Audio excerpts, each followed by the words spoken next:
Hello and welcome to Shiny Side Out. Somewhat late because, believe it or not, Discord had a connection fit on my machine. It just wouldn't come up.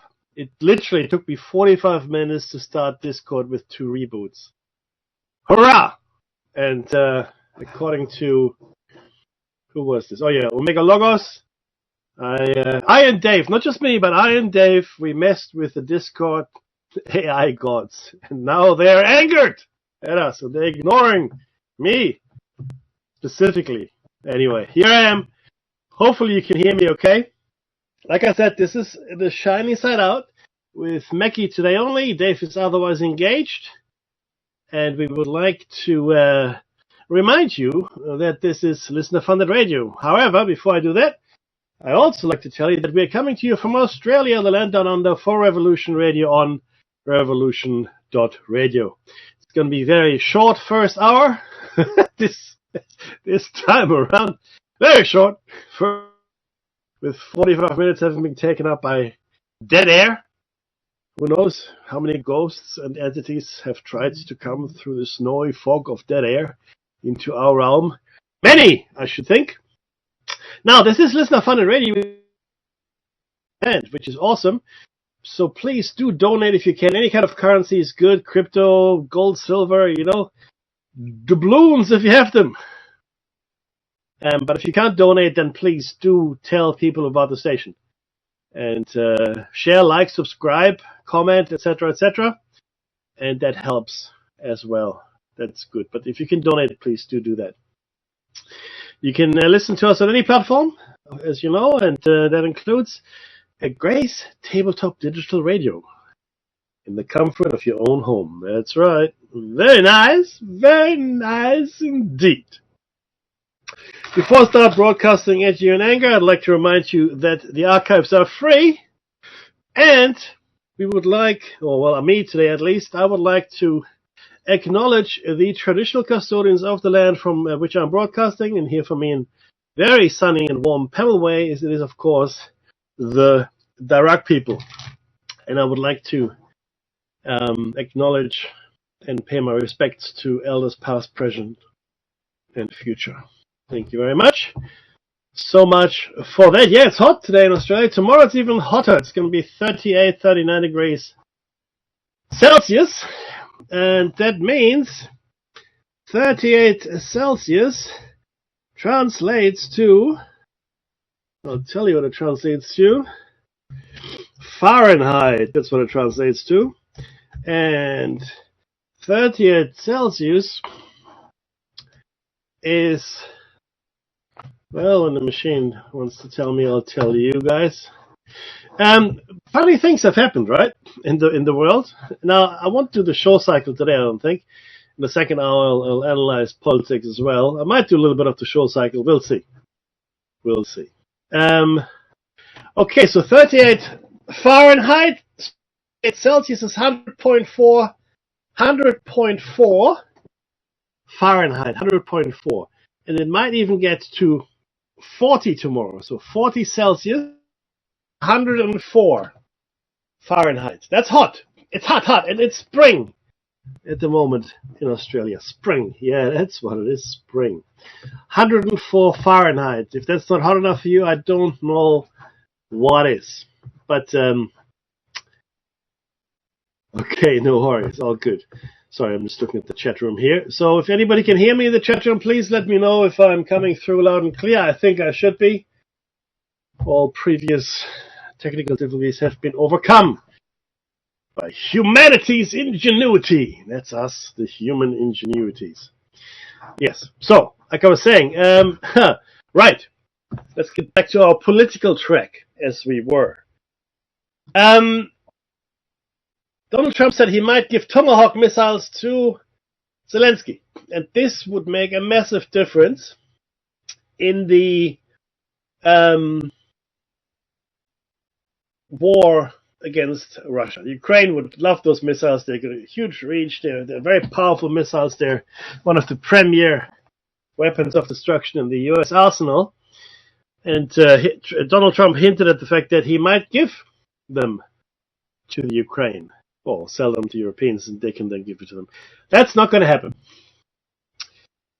Ukraine is not getting Tomahawks.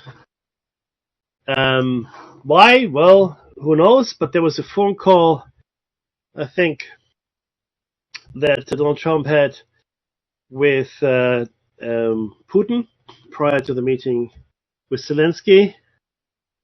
And after that, I guess it was a no-go on the Tomahawks. No Tomahawks. So Russia must have said, no, Donald, do not do this. It's not good, huh? Have some vodka and borscht. But don't give Ukraine the Tomahawk missile. We don't like it. Oh, we don't like it. And he didn't. And apparently Donald Trump said it was premature. Premature. 3 years into the war. 4 almost. I think we're in the 4th year now, right? It's premature to give Zelensky the Tomahawks. Yeah, okay. Okay. Now, I of course have my own belief system here. My belief system is nothing to do with anything other than, hey, that Donald Trump doesn't want to give him the Tomahawks because, well, Putin doesn't like it. And that's what it is. I've told you before, and I'll say it again, Donald Trump is firmly lodged in the back pockets of Benjamin Netanyahu and Vladimir Putin. And there's nothing you can do about it. And yes, it is all the material that Mr. Epstein gathered over those many, many years while they were best friends. The real stuff is sitting with Russia and Israel. That's why Israel will never be admonished by Trump in any meaningful way. Like Donald Trump might say this and he might say that. He might say many things. But you have to look at the facts of the matter here. Number one, Donald Trump has done nothing to hurt either Russia or Israel. And more specifically, he's done nothing to hurt either Netanyahu or Putin. Nothing. Zero. Okay?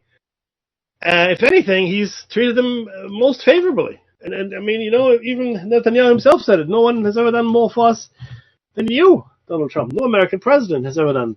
By a country mile. By a country mile. He didn't say country mile, but he might as well have. By a country mile.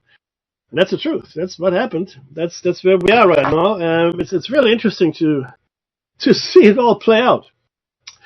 Similarly with Russia. Not one decision has been made that has put Putin into an uncomfortable position. Not one thing. Nothing. It's astounding. It really is. And the only country never to receive any tariffs. Russia. He tariffed the penguins on an uninhabited island. And no, it's not some kind of smuggling port, some pirate installation that's smuggling things. There's no one in that location that you can levy a tariff against. There's no one there that would send goods from that location into the US and then have a tariff to be paid by the importer. It's just no one on the island. There's nothing. But they were given a tariff. And Putin was not. Open your eyes, please. Open your eyes. If it quacks like a duck, if it walks like a duck, if you roast it and it tastes like a duck, it's probably a duck. Okay? Give me any other explanation as to why he has acted in the way he has vis-a-vis Russia and Israel. Now, Israel, okay, you can make the point that America has always been strong in Israeli support, okay, etc., all good, you know. And now we've got the ceasefire, which, by the way, the ceasefire is very much in jeopardy. It says here, the U.S. is saying, I should say, that Hamas is planning imminent attacks on civilians in Gaza, which of course would be a violation of the ceasefire deal, which then would give Benjamin Netanyahu free rein to finish what he started, as he so poetically put. And I think that was the plan all along. This is just a stopgag. It made him look good. It made Donald Trump look good. It could have been, the shoe-in for the Nobel Peace Prize. Okay? That's where we are. This is nothing to do with anything other than what's good for Trump, what's good for Netanyahu, and what's good for Putin. Everybody else, if they, have a benefit, good for you. Good for you. So this is really quite distressing, right? To see this. Interestingly enough, there have been apparently quite large No Kings protests in the United States across wide areas. I think 2,500 cities. Is that right? I want to say that's what I heard anyway. Okay, maybe not. And there are 330 million people in the US, right? It's a lot of people, and I don't know how many millions showed up for these protests. I'm going to try to find the number for you here. Okay, in New York, the police department said 100,000 people had gathered across all five of the city's boroughs. In Times Square, there were 20,000 people marching. Any other numbers I can give you here? No, not really.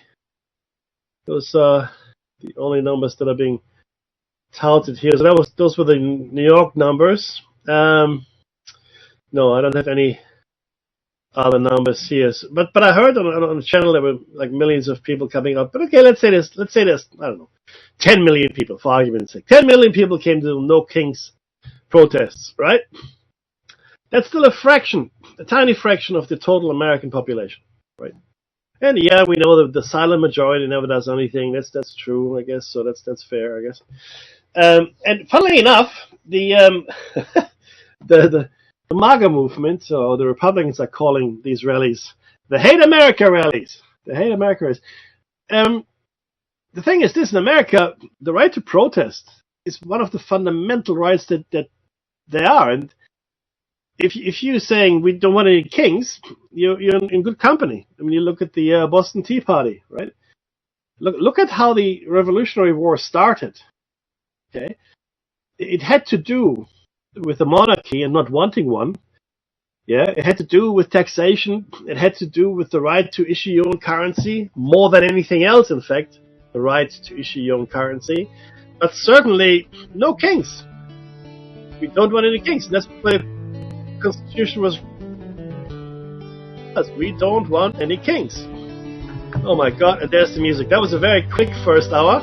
Don't go anywhere. It'll be only a short break. This is Shiny. Sorry, no, it's not. This is it is Shiny Side Out. Of course it is. What am I talking about? So I'll see you all after the break. Bye.